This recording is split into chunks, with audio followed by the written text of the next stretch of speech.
Welcome back to PYQ academy. हम लोग बिहार शिक्षक भर्ती परीक्षा जो 1993 में BPSC के द्वारा हुआ था, प्रारंभिक शिक्षक भर्ती परीक्षा, उसी के क्वेश्चंस को सॉल्व कर रहे हैं। और हमारा ये जो सेट है ये द्वितीय पाली के क्वेश्चन है, 1993 का पेपर है। द्वितीय पाली के सेट में भी हमने 50 प्रश्नों को पहले पार्ट में सॉल्व करा दिया है। बाकी के जो 50 प्रश्न रह गए थे उसे आज हम लोग सॉल्व करेंगे। तो चलिए फ्रेंड्स, ज़्यादा देर न करते हुए हम लोग अपने क्वेश्चन पे आते हैं। इसके साथ ही अगर आप BPSC द्वारा शिक्षक भर्ती परीक्षा की तैयारी करना चाहते हैं तो हमारे चैनल को सब्सक्राइब करके चैनल के साथ जुड़ जाएं। अगला क्वेश्चन देखते हैं फ्रेंड्स। आज का फर्स्ट क्वेश्चन है, नियुक्ति के समय कौन प्रधानमंत्री संसद का सदस्य नहीं था। तो नियुक्ति के समय ऐसा कौन सा प्रधानमंत्री थे भारत के जो कि संसद के सदस्य नहीं थे। तो वो थे PV नरसिम्हा राव। PV नरसिम्हा राव जो थे प्रधानमंत्री जब बने थे तब वो संसद के किसी भी सदन के सदस्य नहीं थे। अगला क्वेश्चन देखते हैं। क्वेश्चन है, लाला लाजपत राय की मृत्यु लाठीचार्ज के परिणाम स्वरूप हुई जो कि किया गया था। तो लाला लाजपत राय की मृत्यु लाठीचार्ज के दौरान हुई थी। उसी लाठी के चार्ज जब हुई थी तो उससे घायल होकर इनकी मृत्यु हो गई थी। तो फ्रेंड्स, ये लाठीचार्ज कब किया गया था। तो साइमन कमीशन का बहिष्कार जब भारत में हुआ था, उसी बहिष्कार स्वरूप भारतीयों पर लाठीचार्ज किया था। और साइमन कमीशन भारत कब आया था ये भी जान लीजिए। तो 1928 में साइमन कमीशन भारत आया था, जिसमें एक भी भारतीय सदस्य नहीं थे। इसी का विरोध भारतीय लोग कर रहे थे। और साइमन कमीशन 1928 में भारत आया था। और साइमन कमीशन बना कब था। तो साइमन कमीशन बना कब था। तो साइमन कमीशन 1927 में बना था और 1928 में भारत आया था। अगला क्वेश्चन देखते हैं, निम्नलिखित में से कौन सा एक राज्य है। तो कौन सा राज्य है। तो यहाँ त्रिपुरा जो है यह राज्य है। बाकी पंडिचेरी, चंडीगढ़ और दिल्ली ये केंद्र शासित प्रदेश हैं। और त्रिपुरा की राजधानी कहाँ है दोस्तों, ये आप लोग कमेंट सेक्शन में ज़रूर बताइएगा। अगला क्वेश्चन देखते हैं, 1 रुपये के नोट पर किसका हस्ताक्षर रहता है। तो 1 रुपये के नोट पर सचिव वित्त सचिव मंत्रालय के, भारत के वित्त मंत्रालय के सचिव का हस्ताक्षर होता है 1 रुपये के नोट पे। नेक्स्ट क्वेश्चन है, बिक्री कर कौन लगाता है और वसूल करता है। तो भारत में बिक्री कर कौन लगाता है और वसूल भी करता है। तो राज्य सरकार जो है यह बिक्री कर लगाती है और वसूल भी करती है। नेक्स्ट क्वेश्चन देखते हैं, किस पंचवर्षीय योजना की अवधि में भिलाई और दुर्गापुर के इस्पात कारखाने लगाए गए थे।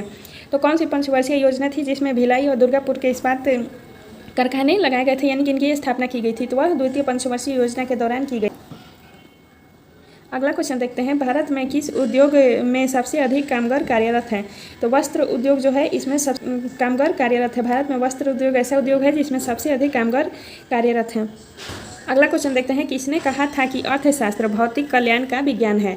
तो यह मार्शल का कहना था कि अर्थशास्त्र भौतिक कल्याण का विज्ञान है। ऑप्शन नंबर ए राइट है। फ्रेंड्स, आप सभी को ये सेशन पसंद आ रहे होंगे तो चैनल को लाइक, शेयर एंड सब्सक्राइब भी जरूर कीजिए। अगला क्वेश्चन देखते हैं, भारत में कौन सी रेलगाड़ी अपनी यात्रा में सबसे लंबी दूरी तय करती है। तो हिमसागर एक्सप्रेस जो है यह रेलगाड़ी भारत में सबसे ज़्यादा दूरी यानी कि सबसे लंबी दूरी तय करती है, हिमसागर एक्सप्रेस। अगला क्वेश्चन है, कौन सा ग्रह सूर्य के सबसे नज़दीक है। तो सूर्य के सबसे नज़दीक स्थित ग्रह है बुध। फ्रेंड्स, बुध ऐसा ग्रह है जिसका कोई उपग्रह नहीं है और शुक्र का भी कोई उपग्रह नहीं है, ये भी याद रखिएगा। नेक्स्ट क्वेश्चन है, नदी के बहाव की दिशा में परिवर्तन के कारण बनी हुई झील को कहते हैं।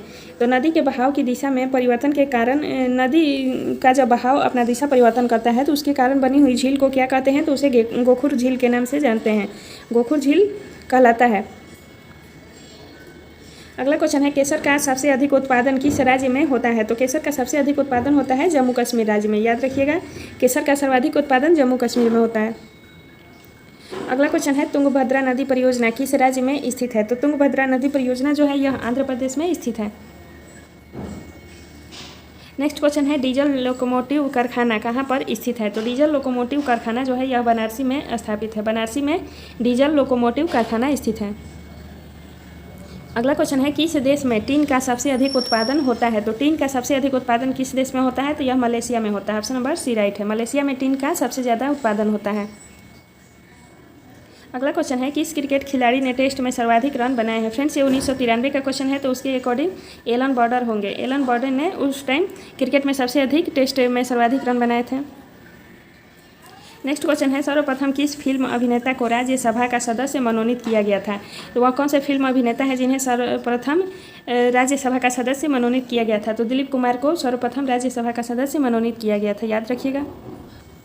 अगला क्वेश्चन है, नर्मदा बचाओ आंदोलन के प्रमुख नेता है। नर्मदा बचाओ आंदोलन के प्रमुख नेता कौन है। तो यह मेघा पाटेकर है। मेघा पाटेकर ने नर्मदा बचाओ आंदोलन में महत्वपूर्ण भूमिका निभाई थी।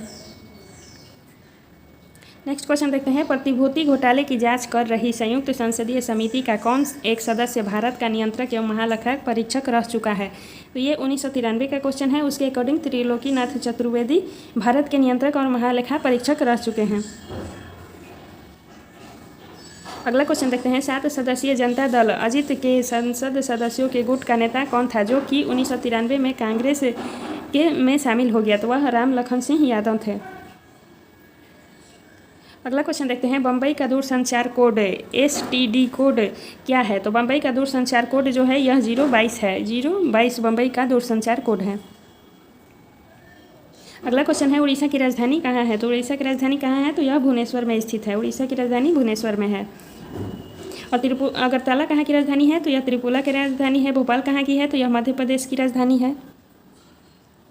अगला क्वेश्चन है, आंध्र प्रदेश की राजकीय भाषा क्या है? तो आंध्र प्रदेश की राजकीय भाषा कौन सी भाषा है? तो यह तेलुगु है। तेलुगु आंध्र प्रदेश की राजकीय भाषा है। अगला क्वेश्चन है, भारत के किस राष्ट्रपति की मृत्यु कार्यकाल पूरा करने के पूर्व ही हो गई थी?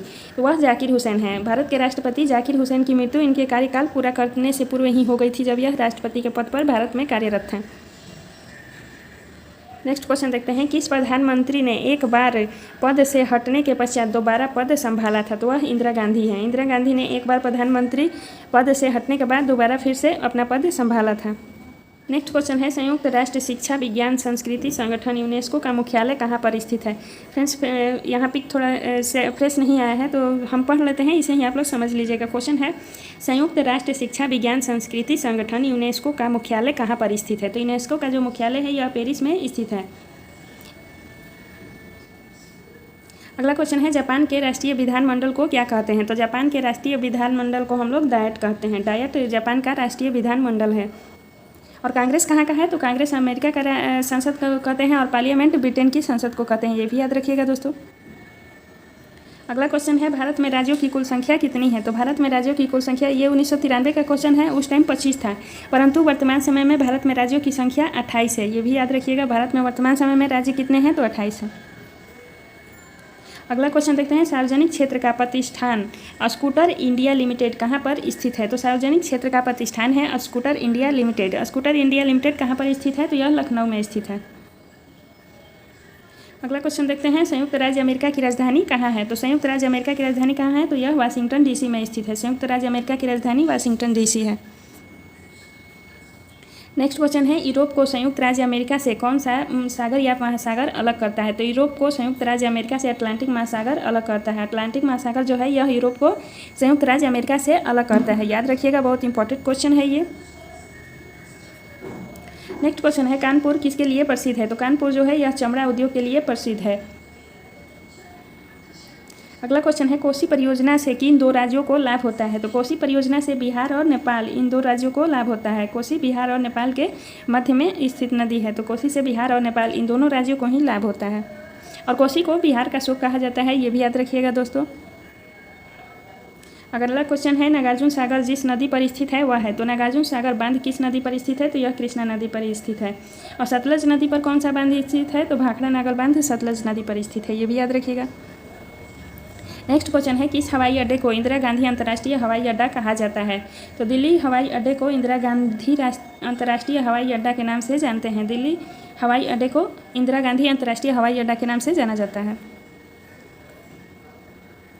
नेक्स्ट क्वेश्चन है, किस देश ने शुरू में भारत को क्रायोजेनिक रॉकेट इंजन बेचने का वचन दिया था? तो यह रूस है। रूस ने भारत को क्रायोजेनिक रॉकेट इंजन बेचने का वचन दिया था। नेक्स्ट क्वेश्चन है, इंडियन एयरलाइंस के साथ किस एयरलाइंस का विलय हो रहा है? तो यह वायुदूत का विलय हुआ था 1993 में इंडियन एयरलाइंस के साथ। नेक्स्ट क्वेश्चन है, चेकमेट यानी कि मात शब्द का संबंध किस खेल से है? तो चेकमेट शब्द का संबंध शतरंज से है। चेकमेट शब्द शतरंज से जुड़ा हुआ है। अगला क्वेश्चन है, ईरानी ट्रॉफी किस खेल से संबंध है? तो ईरानी ट्रॉफी का संबंध क्रिकेट से है। क्रिकेट से ईरानी ट्रॉफी का संबंध है। अगला क्वेश्चन देखते हैं, नई दिल्ली के अंबेडकर स्टेडियम में कौन सा खेल खेला जाता है? तो नई दिल्ली के अंबेडकर स्टेडियम में फुटबॉल खेला जाता है। नेक्स्ट क्वेश्चन है, संविधान सभा द्वारा भारत के संविधान को किस दिन पारित किया गया था? तो यह पारित पूछ रहा है कि भारतीय संविधान को कब पारित किया गया था? तो यह 26 नवंबर 1949 को भारतीय संविधान को पारित किया गया था। और 26 जनवरी 26 जनवरी 1950 को भारतीय संविधान को लागू किया गया था, ये भी याद रखिएगा। अगला क्वेश्चन है भारत में कौन सा मौलिक अधिकार नहीं है। तो भारत में कौन सा मौलिक अधिकार नहीं है पूछ रहा है। ऑप्शन है भाषा और अभिव्यक्ति की स्वतंत्रता, ये तो है। संघ अथवा यूनियन बनाने की स्वतंत्रता, ये भी है। अंतर्राष्ट्रीय शांति और सुरक्षा को प्रोत्साहन, और चौथा है आय की असमानताओं को कम से कम करना है। फ्रेंड्स, इस क्वेश्चन में कन्फ्यूजन है, इसलिए आप लोग देख लीजिएगा कौन सा आंसर होगा। नेक्स्ट क्वेश्चन है निम्नलिखित में से कौन क्रिकेट खिलाड़ी है। तो सुनील गावस्कर जो है यह क्रिकेट के खिलाड़ी थे। अगला क्वेश्चन है किसी धन विधेयक को पारित होने में राज्यसभा अधिक से अधिक कितनी देर कर सकती है। तो किसी भी धन विधेयक को पारित करने के लिए राज्यसभा 14 दिन से अधिक का समय नहीं ले सकती है। 14 दिन से अधिक का समय राज्यसभा नहीं ले सकती है। 14 दिन के अंतर्गत ही उसे उस विधेयक को अपना सहमति पेश करना होता है। अगला क्वेश्चन देखते हैं संघ लोक सेवा आयोग के सदस्य अपने पदों पर रहते हैं। तो संघ लोक सेवा आयोग यानी कि यूपीएससी के सदस्य अपने पदों पर कितने वर्ष तक रह सकते हैं। तो वह 6 वर्ष तक या जब तक आयु 65 वर्ष न हो जाए तब तक रह सकते हैं। यानी कि यूपीएससी के सदस्यों का कार्यकाल कितना होता है, 6 वर्ष या फिर 65 वर्ष। इन दोनों में से जो भी उनका कार्यकाल पूरा हो जाए तो उसके हिसाब से वो रिटायरमेंट होते हैं। नेक्स्ट क्वेश्चन है भारत में सबसे लंबी नदी कौन सी है। तो भारत में सबसे लंबी नदी है गंगा। गंगा सबसे लंबी नदी है। उसके बाद दूसरे स्थान पर गोदावरी आता है। नेक्स्ट क्वेश्चन है सुप्रसिद्ध हिंदी कहानी उसने कहा था किसने लिखी थी। उसने कहा था कहानी किसने लिखी थी। तो यह चंद्रधर शर्मा गुलेरी ने लिखा था। सेकेंड लास्ट क्वेश्चन है घासीराम कोतवाल के लेखक कौन है। घासीराम कोतवाल के लेखक कौन है। तो यह विजय तेंदुलकर है। विजय तेंदुलकर ने घासीराम कोतवाल नामक पुस्तक लिखा था। आज का लास्ट क्वेश्चन है 500 से अधिक रजवाड़ों देसी रियासतों को भारत में विलय के लिए कौन उत्तरदायी था। तो 500 से अधिक रजवाड़ों यानी कि देसी रियासतें जब भारत आज़ाद हुआ था उस समय भारत में मौजूद थी। तो इन सभी रियासतों को मिलाकर एक संयुक्त राष्ट्र बनाया गया था। तो यह किसके सहयोग से। तो सरदार वल्लभ भाई पटेल के द्वारा किया गया था यह कार्य, इसलिए ऑप्शन नंबर डी सही है। तो फ्रेंड्स यहाँ पूरे 100 प्रश्न हो गए। 50 प्रश्न मैंने कल करा दिया था और बाकी के जो 50 प्रश्न रह गए थे उसे हमने सॉल्व करा दिया। हमारा ये सेशन आप सभी को अच्छा लगा होगा तो हमारे चैनल को लाइक शेयर एंड सब्सक्राइब जरूर कीजिए। मिलते हैं नेक्स्ट वीडियो में नेक्स्ट टॉपिक के साथ। तब तक के लिए धन्यवाद।